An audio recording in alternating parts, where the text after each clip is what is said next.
Hola, ya estamos aquí con una nueva clase. En este vídeo vamos a ver la tercera parte del tercer tema de los riesgos biológicos. Y esta parte del tema la recoge en el BOE el Real Decreto 664/1997 del 12 de mayo. Por si alguien quiere echarle un vistazo, lo dejaré abajo en comentarios, pero ya os digo que con lo que vais a ver en la clase vais a tener más que suficiente para aprobar el examen. No hace falta que os metáis más a fondo con estas cosas, pero bueno, si queréis verlo ya sabéis. Bien, pues todos estos apartados son los que vamos a ver en este tema. Así que ahora vamos a concentrarnos en lo que estamos haciendo, vamos poquito a poco y venga, mucho ánimo. Empezamos entonces con las definiciones. Vamos a ver qué son riesgos biológicos, agente biológico, qué es un microorganismo y qué es un cultivo celular. Bien, el riesgo biológico. Se define el riesgo biológico como la posible exposición a microorganismos que puedan dar lugar a enfermedades motivada por la actividad laboral y su transmisión puede ser por vía respiratoria, digestiva, sanguínea, piel o mucosa. Esta es la definición de riesgo biológico, ¿vale? ¿Qué es un cultivo celular? Pues el cultivo celular es el resultado del crecimiento in vitro, en laboratorio, ¿vale?, dentro de una placa y demás, de células obtenidas de organismos multicelulares. Más adelante en otros temas veremos los tipos de organismos y veremos que existe un tipo de organismos que son los multicelulares. Pues estos son los que se cultivarían en un cultivo celular, ¿vale? ¿Y qué es un microorganismo? Pues es toda entidad microbiológica, celular o no, capaz de reproducirse o de transferir su material genético. Y nos queda ya el agente biológico. El agente biológico es un microorganismo, que es lo que hemos visto abajo, con inclusión de los genéticamente modificados. Ahí están los que son los microorganismos que vienen así por naturaleza y los que se han modificado genéticamente. Cultivos celulares y endoparásitos humanos susceptibles de originar cualquier tipo de infección, alergia o toxicidad, ¿vale? Por cualquier microorganismo que sea capaz de generar una infección, una alergia o que pueda ser tóxico, a esto le llamaríamos agente biológico. Bueno, pues aquí tenemos estas 4 definiciones. Como siempre os digo, cualquier duda que tengáis, cualquier pregunta, me lo podéis dejar en comentarios o escribirme a nuestra página de Tuope y un mensajito privado en el chat y os contestaré cuanto que en el menor tiempo posible, ¿vale? Cuanto que tenga un hueco. Vale, pues seguimos. Pues ahora vamos a clasificar los agentes biológicos y los vamos a clasificar, según su especie y según su peligrosidad. Veamos según su especie primero. Pues pueden ser bacterias, hongos, virus o parásitos. Ya os digo que todo esto también lo veremos en temas posteriores en el que se explicará detalladamente qué es cada una de estas cosas, ¿vale? Pero bueno, quedaros con estos nombres: bacterias, hongos, virus y parásitos. Esta sería la clasificación de agente biológico según su especie. ¿Y según su peligrosidad? Pues vamos a verlo. Dice que a efectos de lo dispuesto en el presente Real Decreto, ¿vale?, en el que os he dicho antes, el Real Decreto 664/1997 del 12 de mayo, los agentes biológicos se clasifican en función del riesgo de infección en 4 grupos, ¿vale? Estos 4 grupos son grupo 1, grupo 2, grupo 3 y grupo 4. El grupo 1. Este es poco probable que cause una enfermedad, ¿vale? Los agentes biológicos dentro de que estén englobados dentro del grupo 1 son agentes biológicos que es muy poco probable que causen una enfermedad. Los del grupo 2 pueden causar enfermedad, pero es poco probable su propagación y además existe un tratamiento eficaz. Los del grupo 3 puede causar una enfermedad grave con riesgo de propagarse, pero existe un tratamiento eficaz, ¿vale? Y los del grupo 4 puede causar una enfermedad grave que supone un serio peligro además, con mucha probabilidad de que se propague y sin que exista generalmente una profilaxis o un tratamiento eficaz. Pues bien, ¿cuál es el más peligroso dentro de esta tabla? Pues está claro, es de grupo 4. ¿Y dónde encajaríamos nosotros a nuestro COVID-19?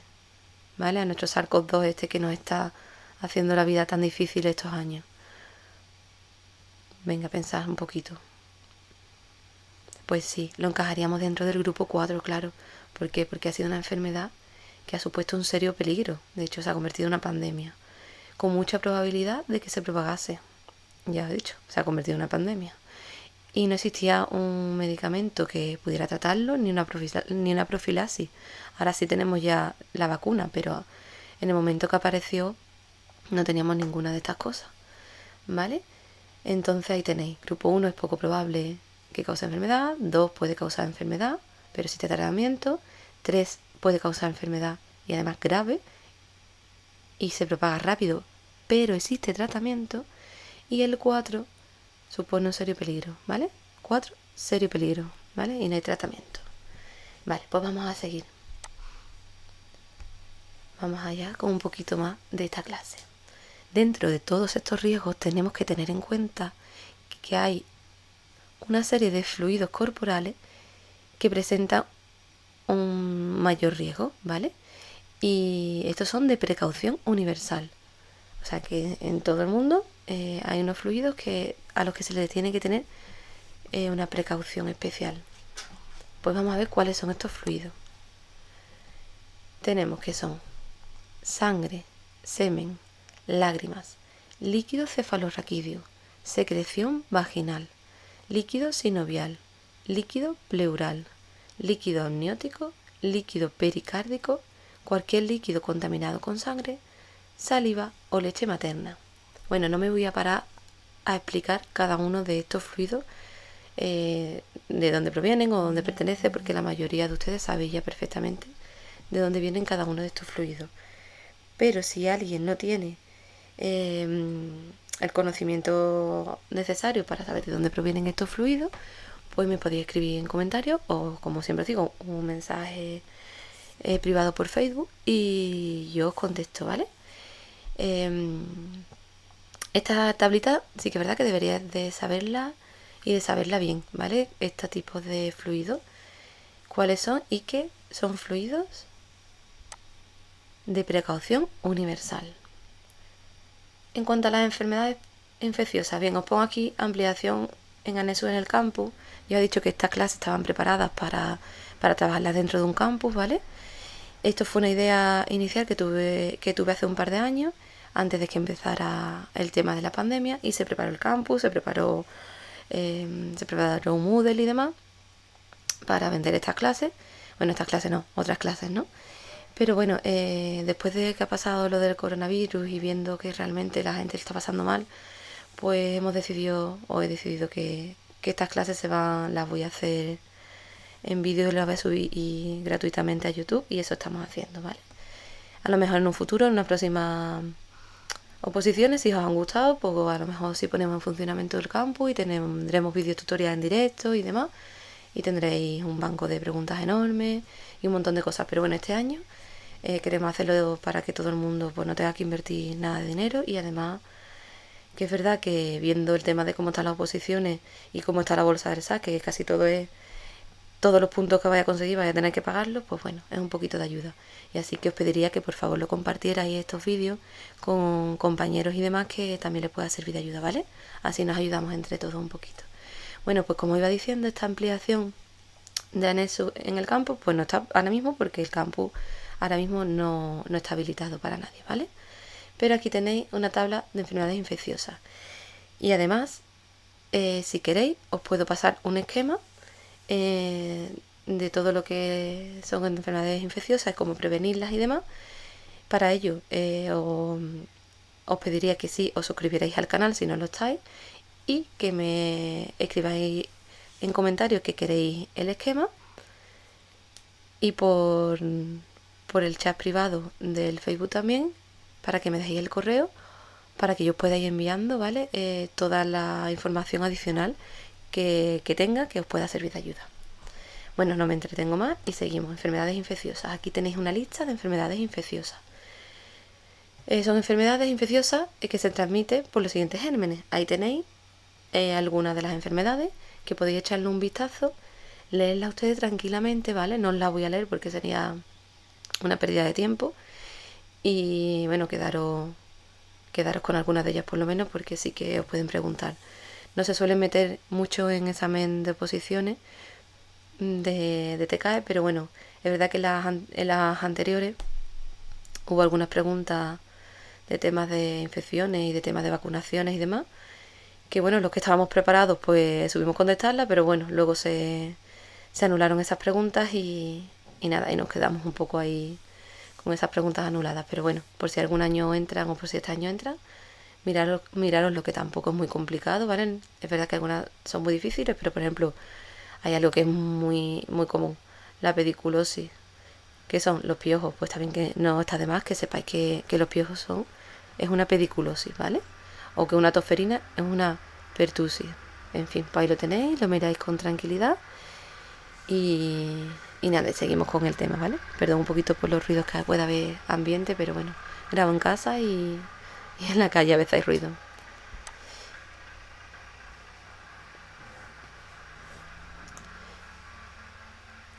¿Cómo identificar los riesgos?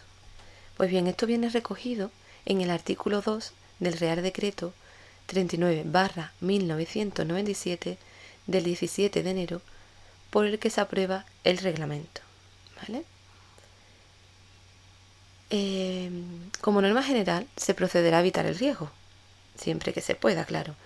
Pero aquellos que no se hayan podido evitar serán evaluados y analizados a los efectos en el trabajador. Entonces, bien, es importante conocer la vía de entrada, que bien puede ser respiratoria, digestiva, parenteral, por heridas, piel o mucosa.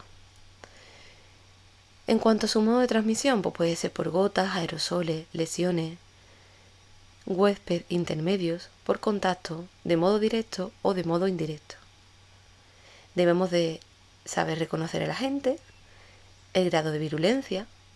El grado de virulencia es el grado de contagio que se le puede producir. Saber reconocer el agente, el grado de virulencia, los datos epidemiológicos, los métodos de desinfección, Y cuando se trate de trabajos que impliquen la exposición a varias categorías de agentes biológicos, los riesgos se evaluarán basándose en el peligro que supongan todos los agentes biológicos presentes de forma repetida y periódicamente.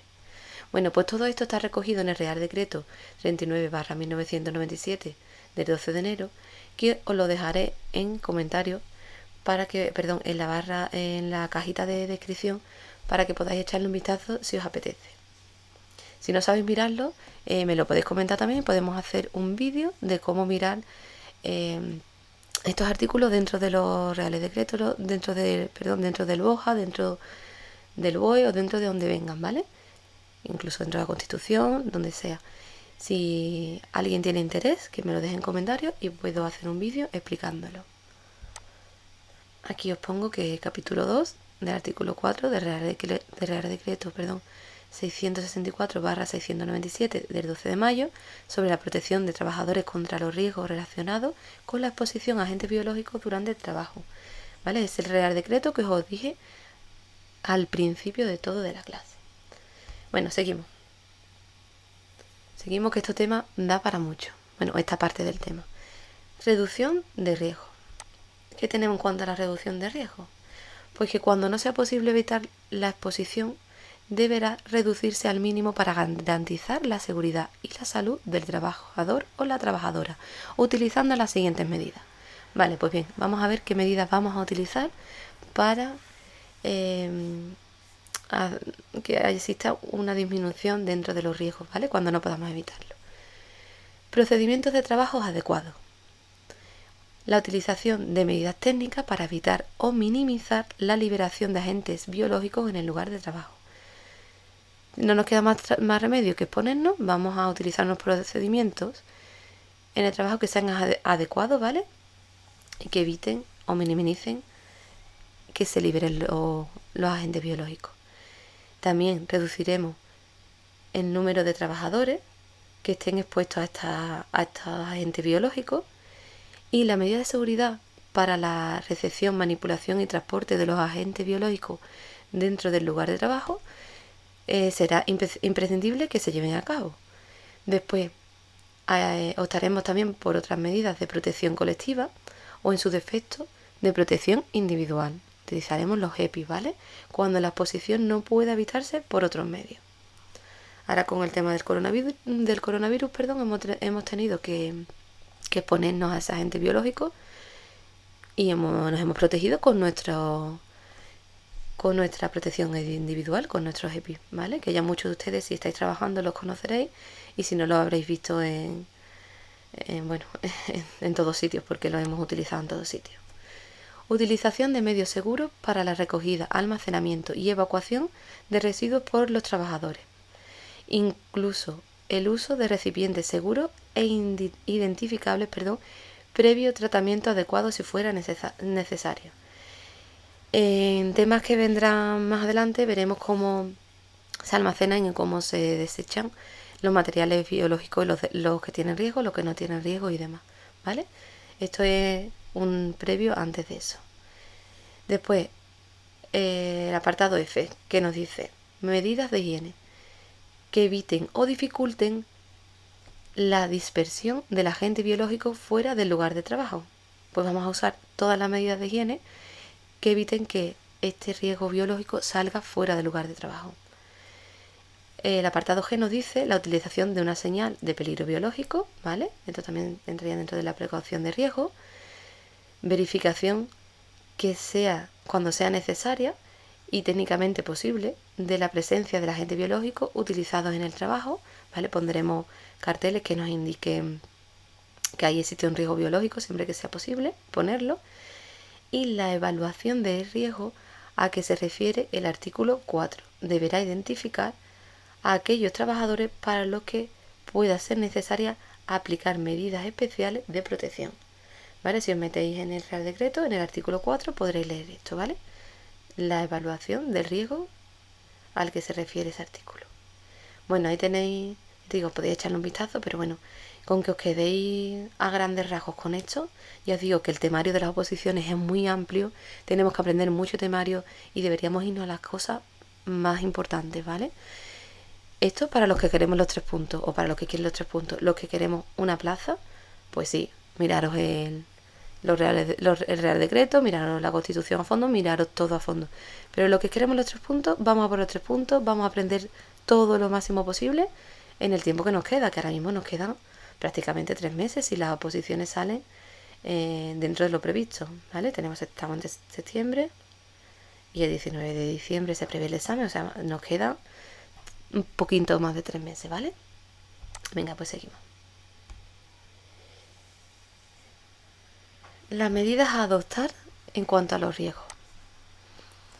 Bueno, pues actuar sobre el foco emisor sustituyéndolo por otro menos peligroso, actuar sobre el medio limpiando y ventilando la zona, formar e informar al personal sobre el riesgo biológico a lo que pueda estar expuesto y la forma de protegerse contra ello, establecer un riguroso control y vigilancia médica sobre cualquier manifestación de riesgo biológico, evidentemente, mantener un elevado grado de aseo personal, llevando ropa limpia y de uso exclusivo para esa actividad, o sea, para la actividad que estamos desempeñando. Cuando salimos de ahí, nos la quitamos, nos aseamos y entonces podemos salir. Emplear la protección respiratoria adecuada cuando sea necesario, mascarillas, ¿vale? Utilizar guantes adecuados a la tarea, lavarse las manos con agua y jabón adecuado tantas veces como sea necesario según las condiciones del trabajo, no fumar, ni masticar, ni comer en el puesto de trabajo, en el sitio donde pueda haber agentes biológicos de riesgo. Lo haremos solamente en los sitios que estén habilitados para ello. Proteger la piel y la mucosa erosionada en el contacto con materia susceptible de contener agentes biológicos. Deberemos de cubrir si tenemos algún corte o herida con vendaje impermeable, ¿vale? Vale, estas son algunas de las medidas que podemos adoptar. aquí tenemos más medidas. Vámonos con las medidas higiénicas. Pues aquí tenemos una larga lista, no asustaros, yo lo leo y ustedes lo tenéis aquí para revisarlo todas las veces que queráis, ¿vale? Esto es lo bueno que tienen las clases, estas en vídeo, que las podéis ver una y otra vez todas las veces que queráis o dependiendo del tiempo que tengáis, claramente. Bueno, pues en todas las actividades en las que existe riesgo para la salud o seguridad de los trabajadores como consecuencia del trabajo con agentes biológicos, el empresario deberá adoptar las medidas necesarias ¿para qué? Pues para prohibir, proveer, disponer, otra vez disponer, especificar, dispondrán, deberán quitarse y el empresario se responsabilizará. Vale, pues aquí tenemos estas palabritas señaladas así subrayadas para que intentéis memorizarla o intentéis organizarla dentro de vuestra cabeza un poquito más fácil, ¿vale? Empezamos por el principio, por la A. ¿Prohibir qué? Pues que los trabajadores coman, beban en las zonas de trabajo en las que existan dichos riesgos, ¿vale? Por eso tenemos salas especiales en las que podemos tener nuestro descanso y podemos comer o beber si tenemos necesidad. El empresario debe de proveer también a los trabajadores de prendas de protección apropiadas o de otro tipo de prendas especiales y adecuadas. Se debe disponer de retretes y cuartos de aseo apropiados y adecuados para uso de los trabajadores, que incluyan productos para la limpieza ocular y antisépticos para la piel, ¿vale? Eso cuando estemos trabajando en sitios que haya agentes biológicos de riesgo. Tenemos unas fuentes que nos ayudarán a lavarnos los ojos si nos cae algún material dentro de los mismos, ¿vale? Disponer, otra vez, de un lugar determinado para el almacenamiento adecuado de los equipos de protección y verificar que se limpia y se comprueba su buen funcionamiento, si fuera posible con anterioridad y en todo caso después de cada utilización, reparando o sustituyendo los equipos defectuosos antes de su nuevo uso, ¿vale? Ahora algo que hacemos mucho es el tema de la limpieza de las pantallas de protección o de las gafas de protección. Tenemos que tenerla, una vez que las usamos, cada uno limpia la suya, la seca y la deja dispuestas para el siguiente uso, ¿vale? Especificar los procedimientos de obtención, manipulación y procesamiento de muestras de origen humano o animal. Vámonos con el apartado F. Los trabajadores dispondrán dentro de la jornada laboral de 10 minutos para su aseo personal antes de la comida y otros 10 minutos antes de abandonar el trabajo. Al salir de la zona de trabajo, el trabajador deberá quitarse las ropas de trabajo y los equipos de protección personal que puedan estar contaminados por agentes biológicos y deberá guardarlos en lugares que no contengan otras prendas. ¿Vale? Habrá contenedores especiales donde depositar este tipo de protección si esta protección se fuese a limpiar o a esterilizar, y si no, pues habrá unos contenedores específicos para su desecho, ¿vale? Y el último apartado, el H, dice que el empresario se responsabilizará del lavado, descontaminación y, en caso necesario, destrucción de la ropa de trabajo y los equipos de protección a que se refiere el apartado anterior, quedando rigurosamente prohibido que los trabajadores se lleven los mismos a su domicilio para tal fin. Los trabajadores no nos podemos llevar la ropa que utilizamos de protección a nuestra casa a lavarla, no. Se quedan en los hospitales, ¿vale? Y la empresa es la que se encarga bien de lavarlo o bien de eliminarlo. Bueno, cuando contratase tales operaciones con empresas que se encarguen de dicha función, esta estará obligada a asegurar que la ropa y los equipos se envíen en recipientes cerrados y etiquetados con las advertencias precisas. El coste de las medidas relativas a la seguridad y a la salud en el trabajo establecidas por el Real Decreto no deberá recaer en modo alguno sobre los trabajadores. Los trabajadores no debemos de pagar lo que cuesta esto, no se nos debe de descontar de la nómina, ¿vale? Esto recaerá sobre la empresa. Muy bien, esto en cuanto a las medidas higiénicas. En cuanto a la información y formación de los trabajadores, ¿qué podemos ver? Que el empresario tomará las medidas para que los trabajadores y los representantes de los trabajadores sean informados sobre cualquier medida sobre seguridad y salud que se adopte en cumplimiento del presente Real Decreto. Siempre estamos hablando en este tema del Real Decreto 664/1997 del 12 de mayo. Bueno, pues a su vez el empresario garantizará que los trabajadores y los representantes de los trabajadores reciban una formación suficiente y adecuada e información en forma de instrucciones en relación con ¿qué? Pues con los riesgos potenciales para la salud del trabajador, con las precauciones que estos deberán tomar para prevenir la exposición a estos riesgos, a estos agentes biológicos, las disposiciones en materia de higiene, la utilización y empleo de ropa y equipos de protección individual, las medidas que deberán adoptar los trabajadores en caso de incidente y para la prevención de esto, ¿vale? Todas estas cosas deberá encargarse los empresarios de que los trabajadores y de que sus representantes pues las tengan disponibles y que las sepan. Dicha formación deberá impartirse cuando el trabajador se incorpore a un trabajo que suponga un contacto con agentes biológicos. Cuando el trabajador vaya a exponerse a un agente biológico, se le debe dar una información previa, ¿vale? Una formación o información previa. Adaptarse a la aparición de nuevos riesgos y a su evolución, y debe repetirse periódicamente si fuera necesario, ¿vale? Si es necesario porque alguna de las cosas que se estén utilizando cambien, pues debe de repetirse esa formación.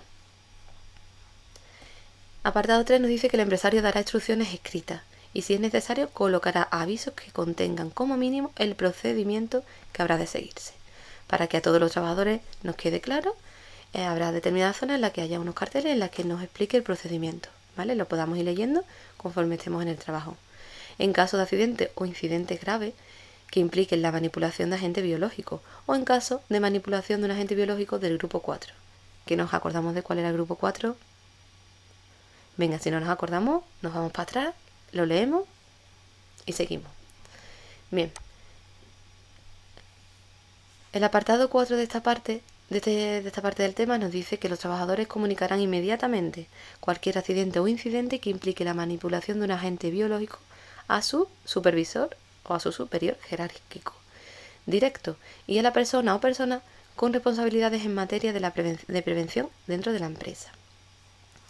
El apartado 5 nos dice que el empresario informará inmediatamente a los trabajadores y a sus representantes de cualquier accidente o incidente que hubiese provocado la liberación de algún agente biológico capaz de causar una grave infección o enfermedad en el hombre, en el ser humano, vamos.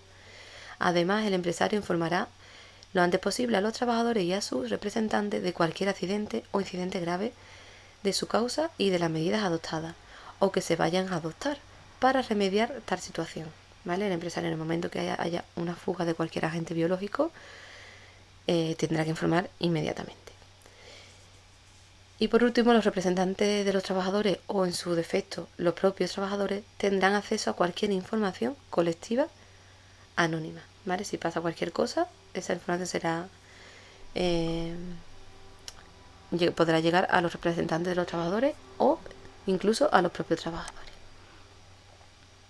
Ahora vamos con la vigilancia de la salud de los trabajadores. Pues el empresario garantizará una vigilancia adecuada y específica de la salud de los trabajadores en relación con los riesgos por exposición a agente biológico. Realizada por personal sanitario competente. Dicha vigilancia deberá ofrecerse a los trabajadores en las siguientes ocasiones. Antes de la exposición, a intervalos regulares con la periodicidad que los médicos aconsejen, considerando el agente biológico y el tipo de exposición. Como ejemplo más característico, el test de screening de infección por virus de hepatitis B, ¿vale? VHB, o el test de screening de infección por virus de la hepatitis C, VHC, o el test de screening de infección por virus de la inmunodeficiencia humana, el VIH, el test de screening de tuberculosis, que es la técnica de Mantoux, la determinación de anticuerpos antirrubeola o anti-citomegalovirus, vaya con los nombrecitos, antihepatitis A, antiparotiditis, antivaricela, antibrucela, entre otros, ¿vale? Estos son algunos ejemplos de los que con una periodicidad regular se realizarán para ver los anticuerpos que los trabajadores tienen en cuanto a este tipo de infecciones, dependiendo también si estás más expuesto o no, ¿vale? Esto todo dependerá del trabajo desempeñado por cada uno. Bueno, pues cuando sea necesario, vamos ahora por aquí, por este apartado C, por haberse detectado en algún trabajador con exposición similar una afección o enfermedades que pueda deberse a la exposición a agentes biológicos, ¿vale? Eso está en referencia a este tipo de pruebas, ¿vale? Se harán si detectamos algún tipo de estas infecciones que pueda ser contagiada o contraída por alguno de los trabajadores. El apartado 2 dice que los trabajadores podrán solicitar la revisión de los resultados de la vigilancia de la salud. Y en el 3 nos dice que cuando exista riesgo por exposición a agentes biológicos para los que haya vacunas eficaces, estos deberán ponerse a disposición de los trabajadores, o sea, estas vacunas, informándoles de las ventajas e inconvenientes de la vacunación. El ofrecimiento al trabajador de las medidas correspondientes y su aceptación de las mismas deberá constar por escrito. Las más habituales vacunaciones son hepatitis A, hepatitis B, varicela, sarampión, tétano, parotiditis, difteria, y a esta tenemos que añadir el SARS-CoV-2, ¿vale? La vacuna de la COVID-19. El médico encargado de la vigilancia de la salud de los trabajadores deberá estar familiarizado en la medida de lo posible con las condiciones o las circunstancias de exposición de cada uno de los trabajadores. En cualquier caso, podrá proponer medidas individuales de prevención o de protección para cada trabajador en particular. El apartado 5 nos dice que deberá llevarse un historial médico individual de los trabajadores objetos de vigilancia sanitaria, y el 6 se aconsejará e informará a los trabajadores en lo relativo a cualquier control médico que sea pertinente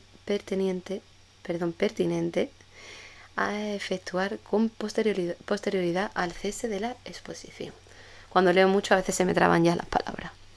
Bueno, esto en cuanto a vigilancia de la salud, ¿vale? Esto todo lo que hemos visto.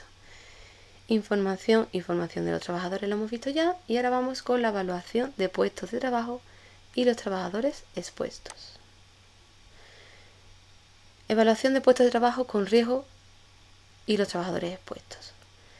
Esta evaluación se hará teniendo en cuenta la información disponible y el tipo de agente biológico a los que se exponga el trabajador, la recomendación de las autoridades sanitarias, la información sobre las posibles enfermedades que el trabajador podría contraer, los efectos alérgicos o tóxicos, conocer cualquier enfermedad detectada en el trabajador que esté ligada a su actividad profesional y conocer el riesgo específico de trabajadores altamente sensibles a causa de patologías previas, medicación, embarazo o lactancia. Bien, pues estos 4 apartados nos lo pasamos ya que ya lo hemos visto. Y ahora vamos con las normas de bioseguridad y el protocolo de actuación. Bueno, ¿estás cansado? Este tema es un poquito intenso. Yo lo entiendo, beber un poquito de agua, parar un poquito, dar un paso por casa y volver, ¿vale? No dejarme los temas a medias porque es muy importante terminarlos hasta el final. Porque todo lo que viene en el tema es imprescindible. Bien, pues las normas de bioseguridad están destinadas a reducir el riesgo de transmisión de microorganismos de fuentes reconocidas o no reconocidas de infección en servicios de la salud vinculadas a accidentes por exposición a sangre o fluidos corporales. Hemos visto, sangre es un fluido corporal también, y hemos visto la lista de fluidos corporales anteriormente que son de riesgo, ¿vale? Principios de bioseguridad. Se pueden definir en... Uy, que me voy abajo del todo. Universalidad, uso de barreras y métodos de eliminación de material contaminado. Universalidad, esto significa que los principios de bioseguridad no importa el sexo, religión, estatus social, y que las precauciones son comunes a todos, ¿vale? Universalidad. Uso de barreras, elementos que protegen de la transmisión de infecciones. Podemos clasificar en 2 grupos estas infecciones. Vamos a estos elementos, que protegen. Inmunización activa, que son las vacunas, O las barreras físicas, que son los guantes, mascarillas, bata o mandil, gorro, lentes, pantalla, gafas, ¿vale? Recapitulamos: uso de barreras. Y este uso de barreras puede ser de inmunización activa, que son las vacunas, o de barreras físicas, que son los guantes, mascarillas, bata. Qué bonito esto para que nos pongan una pregunta, ¿vale? Así que acordaros de esto. En cuanto a los métodos de eliminación del material que está contaminado, pues este método se refiere al conjunto de dispositivos y procedimientos adecuados a través de los cuales los materiales utilizados en la atención de pacientes son depositados y eliminados sin riesgo. Podemos diferenciar entre, por un lado, 1, objetos cortopunzantes, y en el 2, objetos no cortopunzantes. Cortopunzantes que cortan o pinchan, ¿vale? Clasificación de agentes infecciosos y microorganismos debido a su peligrosidad. Aquí tenemos una clasificación de agentes infecciosos, ¿vale? Tenemos 4 clases. Clase 1, su peligro es mínimo. 2, peligro potencial leve, no requiere dispositivos especiales para su manipulación. El 3, peligrosidad media, se mantiene y manipulan con equipos de protección especial y se deben mantener en áreas específicas. Y el de clase 4, peligrosidad alta, precisan de estricto almacenamiento y dispositivos especiales y utilizar ropa, o sea, tanto para la ropa como para vías aéreas y demás, ¿vale? Esta tablita es parecida a la de los grupos, ¿vale? De contagio, en cuanto a que el 1 es el mínimo y el 4 es el máximo, ¿vale? Acordaros de esto, que la clasificación de agentes infecciosos y microorganismos debido a su peligrosidad, la clase 1 es la que menos y la clase 4 es la que más, ¿vale? Esto también es muy susceptible de pregunta, ¿vale? Pues existen también una serie de barreras para evitar el contagio y la propagación. ¿Cuáles son estas barreras? Tenemos las barreras físicas y en ellas utilizaremos las medidas de protección individual, los EPI. EPI significa equipo de protección individual. Y dentro de los EPI están los guantes, ya sean estériles o no, mascarillas, protectores oculares, batas o delantales y el resto de protecciones específicas, ¿vale? Están también los PAPI, bueno, hay mucha variedad dentro de los EPI dependiendo de la función que vayamos a desempeñar. En cuanto a barreras químicas, tenemos los desinfectantes como el hipoclorito sódico, ¿vale? Lejía, el formaldehído, el glutaraldehído, la povidona iodada, bueno, etc. En la limpieza de conductos de aire se pueden usar biocidas. Y en cuanto a las barreras biológicas, pues un conjunto de mecanismos que permiten a los seres vivos reconocer las sustancias extrañas y neutralizarlas. Además de las propias del organismo, porque nosotros disponemos de nuestras barreras biológicas naturales, disponemos de otros tipos como las vacunas, las inmunoglobulinas y quimioprofilaxis, ¿vale? Estos son 3 tipos de barreras biológicas externas a nuestro organismo, ¿vale? Que no son las que nuestro organismo fabrican de manera natural. Bueno, pues ahí tenéis ahí tenéis las normas de bioseguridad y tenéis algunas cosas muy interesantes que podían ser muy susceptibles de preguntas. En cuanto al protocolo de actuación, en el caso de contacto con sangre o fluido, lavarse inmediatamente siguiendo el protocolo específico. El protocolo específico va a depender del sitio donde estéis trabajando y seguramente, como he dicho antes, lo tendréis especificado en carteles puestos dentro de la unidad. Al producirse un accidente se comunicará siguiendo las pautas establecidas y si se produjera algún tipo de derrame hay que avisar al responsable y este nos informará de la protección necesaria y de cómo actuar. Bien, pues aunque os parezca mentira, esto es todo en cuanto a la clase número 3 del tema 3. Así que lo que no haya quedado claro, dadle un repasito y en cuanto pueda os haré un vídeo con algunas preguntas del tema 3 para que podáis repasar, ¿vale? Bueno, perdón porque haya tardado un poquito más en subirlo, pero estoy de trabajo a tope Y bueno, pues esto lo voy haciendo más que nada en los ratos libres y a veces pues me supone un esfuerzo extra que me cuesta un poquito llevar a cabo, ¿vale? Espero que las clases os estén sirviendo de mucha ayuda y os espero en el tema 4 con muchas ganas, aunque es un tema, el tema 4 para mí un poco feo, pero bueno, es necesario saberse lo primordial, es bastante cortito y nada, os espero en la próxima clase. Muchas gracias por aguantarme hasta el final. Venga, un saludo.